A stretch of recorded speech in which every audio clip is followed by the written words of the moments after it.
প্রাথমিক নিয়োগ দুর্নীতিতে সিবিআই মামলায় জামিন অয়নশীলের। জামিন পেলেও তাকে জেলেই থাকতে হবে। আরো বিস্তারিত জানতে কথা বলবো আমাদের প্রতিনিধি প্রকাশ সিনহার সঙ্গে। প্রকাশ, কি খবর রয়েছে?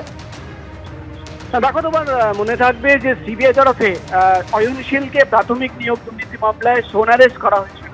আগেই অয়নশীল জেলে ছিলেন, অন্য একটি মামলায় তাকে সোনারেস্ট করে তার বিরুদ্ধে চার্জশিট জমা দেওয়া হয় এবং একাধিক অভিযোগ সিবিআই তরফে আনা হয় যে তার মাধ্যমে বেআইনিভাবে চাকরি যে বিক্রি হয়েছিল সেই টাকা তোলা হয়েছিল এবং সেই টাকা পৌঁছে যায় কালীঘাটের কাকুর কাছে। কিন্তু অয়নশীলের তরফে জামিনের আবেদন করা হয়েছিল।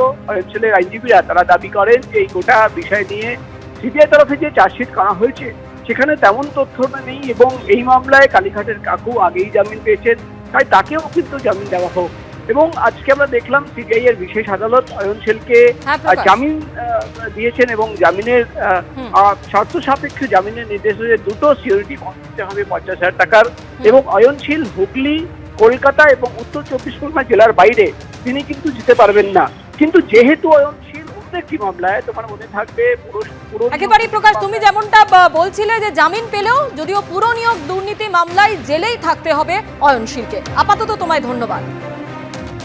বাংলাদেশের নাগরিকের এ রাজ্যের ভোটার তালিকায় নাম বাংলাদেশের নাগরিক ভৃগুরাম দাস, পূর্বস্থলীর বাসিন্দা। বাংলাদেশের ভোটার কার্ড থাকা সত্ত্বেও এ রাজ্যের ভোটার তালিকায় নাম ভৃগুরাম দাসকে ভুতুড়ে ভোটার বলে দাবি তৃণমূল বিধায়ক তপন চট্টোপাধ্যায়।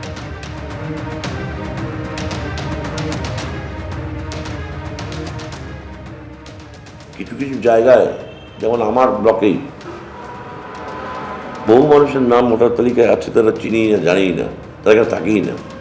কেউ হয়তো বাংলাদেশে চাকরি করে, তার নাম ভোটার লিস্টের নাম আছে, তার এখানে জমি জায়গাও আছে। এটা অদ্ভুত ব্যাপার। হ্যাঁ, এই তো আছে কালাকাতলা মানে কি ভৃগুরাম দাস, এ চাকরি করে, প্রাইমারি স্কুলে চাকরি করে বাংলাদেশে, তার এখানে জমি জায়গা আছে, তার ভাই আছে, সে এখানে থাকে, তার ভাই থাকে এখানে, কিন্তু সেখানে থাকে না, এখানে ভোটার তালিকায় নাম আছে। বর্ধমান দক্ষিণের তৃণমূল বিধায়ক খোকন দাস এর আগে সোচ্চার হয়েছিলেন যে বর্ধমান দক্ষিণে সেখানেও কিন্তু ভোটার তালিকায় বাংলাদেশিদের নাম রয়েছে। ঠিক কি বলেছিলেন তিনি? খোকন দাস কি বলেছিলেন শোনাবো।